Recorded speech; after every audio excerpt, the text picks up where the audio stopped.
Et on commence donc cette édition avec les États-Unis où la course pour la présidentielle se précise avec, on vous le disait, le choix par Kamala Harris de son colistier. Il s'appelle donc Tim Walz. Une campagne éclair de 3 mois à peine. On vous retrouve à Washington. Sonia Dridi, vous êtes notre correspondante aux États-Unis. Alors le gouverneur du Minnesota complétera le ticket démocrate. Il s'en est dit honoré et même Joe Biden a salué sa désignation. Oui, Joe Biden qui a salué une great decision, donc une très bonne décision. Joe Biden qui a dit que l'un des choix, des premiers choix majeurs quand on était candidat, quand on était nominé du parti, eh bien c'était celui du vice-président. Et donc il a dit qu'il a salué le choix de Kamala Harris. Il a rappelé le passé de Tim Walz qu'il connaît très bien parce qu'ils ont été ensemble au Congrès pendant longtemps. Et il a rappelé donc son passé de professeur, mais aussi de membre de la garde nationale ou encore de coach de football au lycée. Donc finalement le choix de Tim Walz est un choix très américain, un choix qui plaît à l'Amérique rurale, notamment parce que Tim Walz a grandi dans le Nebraska, qu'il est le gouverneur du Minnesota et qu'il sait depuis des années, il se fait le champion des petites villes.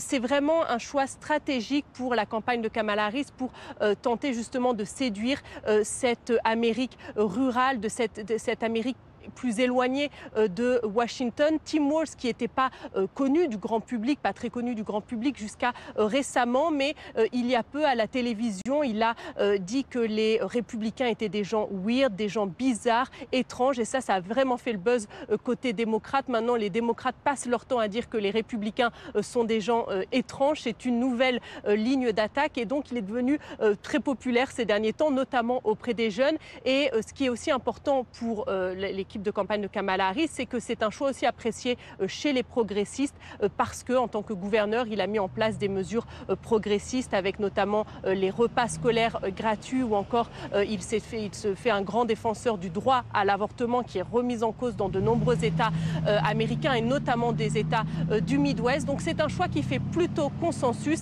et il s'affichera dans quelques heures aux côtés de Kamala Harris pour son premier meeting dans sa tournée des États clés. Ça débutera ce soir en Pennsylvanie. Merci Sonia Dridi en direct de Washington pour BFM TV. On en parle avec nos invités en plateau aujourd'hui. Bonjour à tous, bonjour Fred Hoffman, vous êtes porte-parole des Democrats Abroad France. À côté de vous, Malcolm Biga est avec nous, chroniqueur politique au Nouvel Économiste. Nous sommes également en plateau avec Paul Rhin, bonsoir, président des Republicans in France.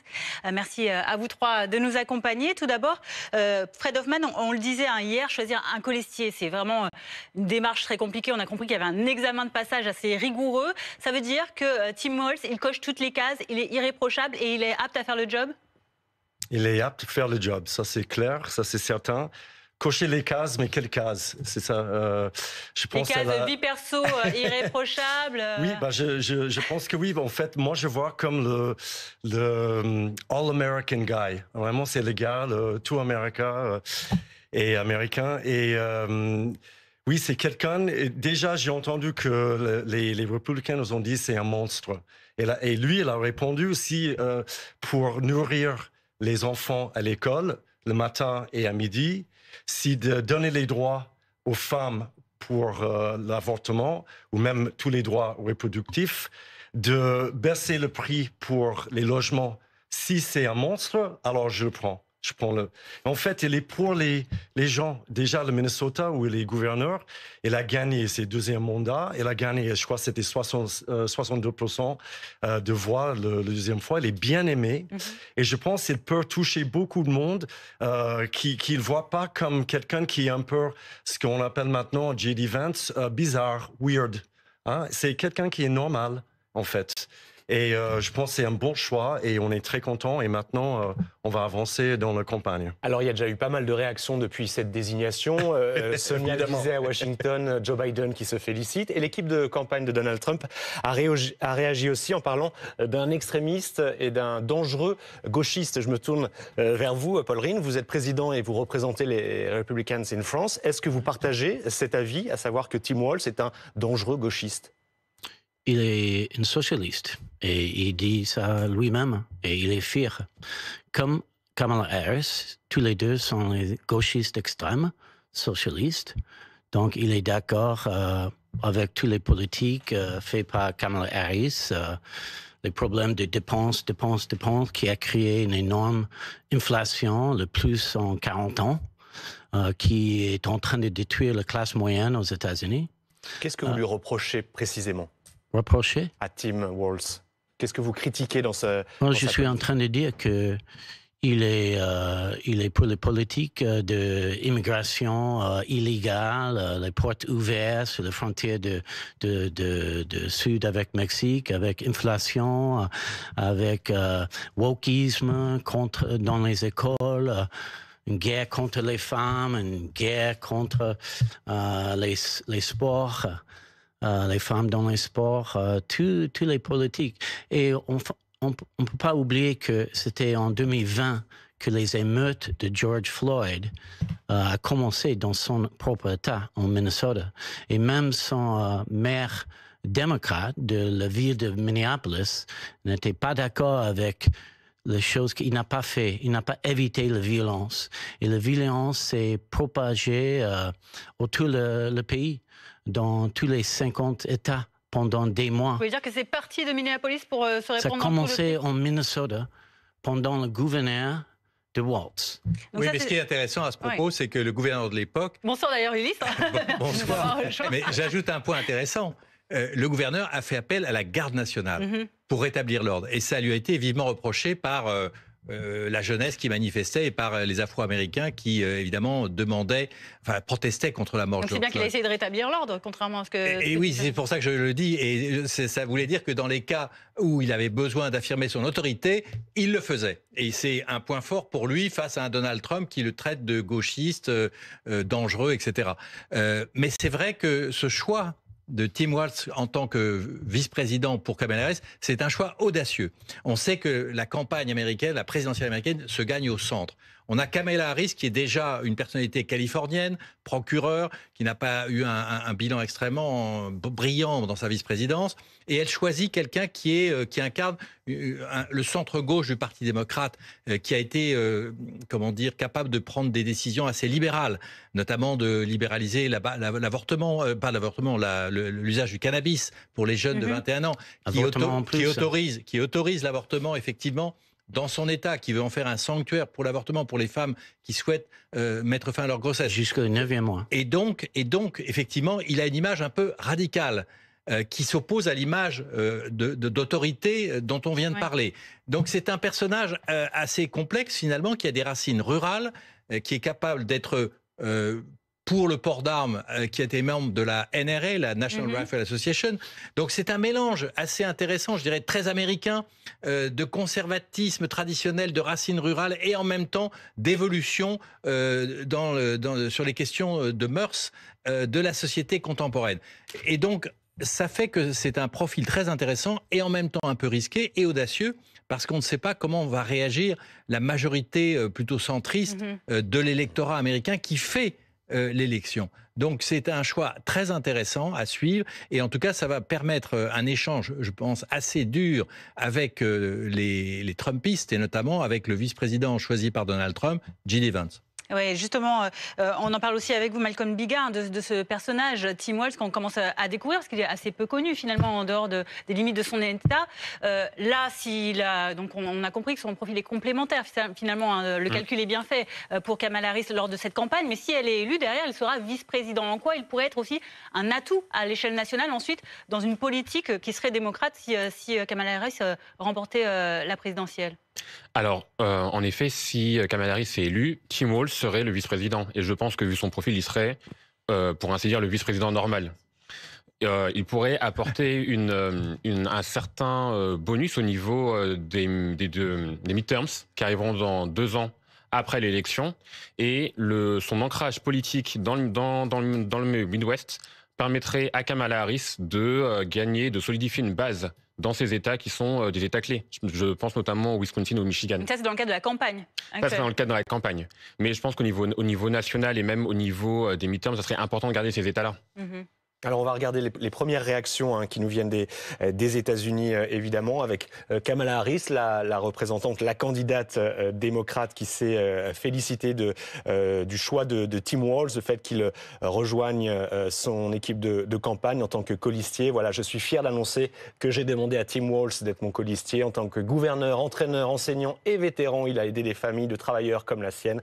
C'est génial de l'avoir dans l'équipe. Et puis Joe Biden aussi, le président démocrate sortant, qui s'est félicité de ce choix. C'est une excellente décision, écrit le président américain. Le duo sera une voix puissante pour les travailleurs et la classe moyenne américaine. Quels seront les thèmes principaux de campagne? Sur quoi Kamala Harris, pour le camp démocrate, sur quoi elle va insister pour essayer de remporter cette bataille électorale? Déjà, il y a une chose que j'évoque depuis un moment, c'est pour les droits des femmes. J'ai déjà dit ça tout à l'heure, mais ça, c'est très important. Déjà comme une femme, mais on a vu que le Project 2025, qui est proposé par la campagne Trump, veut interdire l'avortement dans tout le pays. Ce qu'on ne souhaite pas du tout. On préfère de donner plus de droits aux gens que de retirer les droits. Et déjà, je sais, elle va faire ça, mais elle va travailler sur tous les sujets. Parce que les gens, évidemment, ils regardent l'économie. Et on sait bien que c'est difficile pour plein de gens. Alors, c'est pas comme elle va ignorer ça. Pour la dire, c'est le pire économie, tout ça. Mais excusez-moi, pendant la période de Trump, et si vous vous souvenez de Covid, etc., c'était pas joyeux. Alors, il y a un job à continuer à faire, que Biden a commencé. Alors, l'infrastructure, l'éducation, il y a plein de sujets où elle va, avec le nouveau colistier, va avancer le pays. Il y a une situation économique très importante en ce moment et inquiétante même, puisqu'il y a eu un krach boursier qui a eu lieu à New York. On n'en a pas beaucoup parlé en France, mais il y a eu des chutes considérables.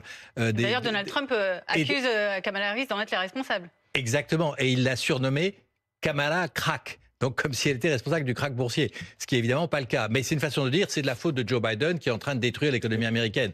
Une économie qui va bien, avec un taux de chômage qui est quand même très très bas par rapport à ce que nous connaissons nous, et avec aussi les chantiers monumentaux des infrastructures avec plusieurs milliards de dollars.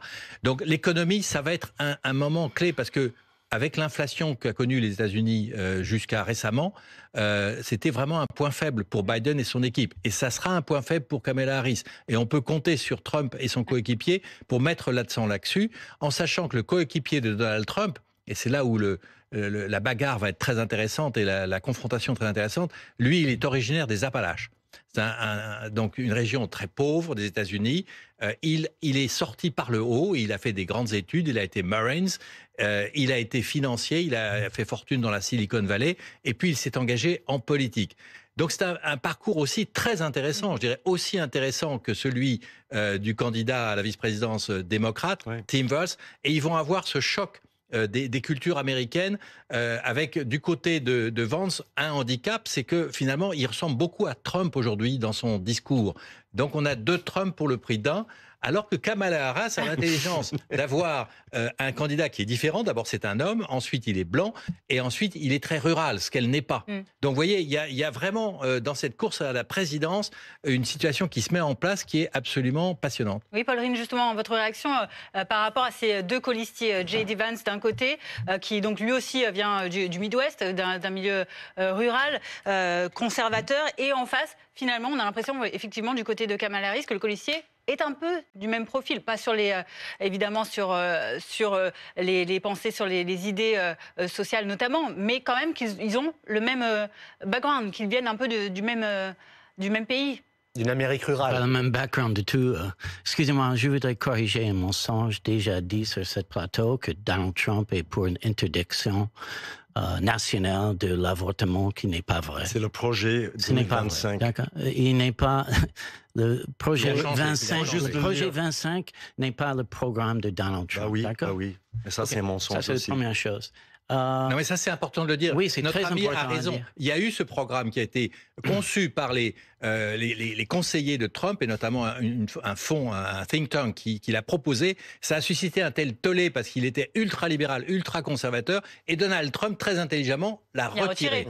Mais il l'avait prévu. Et sur l'avortement, c'est vrai que Trump, là aussi, a fait une sorte de pirouette. Il avait soutenu la décision de la Cour suprême, finalement, de revenir sur la législation fondamentale autorisant l'avortement. Et puis finalement, il s'est rendu compte qu'il avait fait fait une erreur. Et il a dit non, je laisserai les gouverneurs Paul et les Reyne États répondait. décider. Non, mais ce qu'il Oui, dit- merci. On va laisser Paul Reyne répondre. Merci, ça sera sympa. Merci.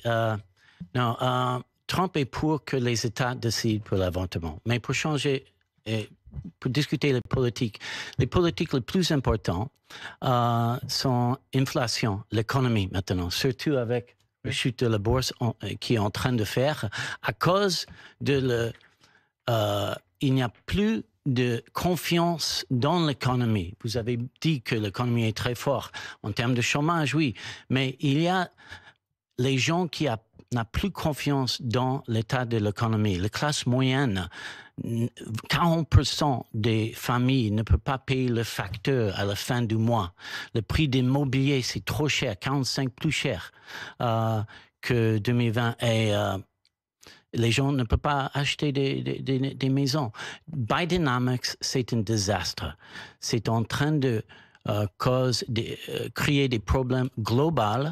Et parce que les investisseurs, maintenant, perdent la confiance dans l'économie américaine. Après ça, il y a l'immigration, que le gouverneur est pour l'immigration illégale et tous les droits pour les immigrés illégaux. On ne mettra pas d'accord là-dessus. En tout cas que la campagne est clairement lancée, elle va être passionnante. Merci à vous quatre d'avoir été avec nous en direct sur ce plateau.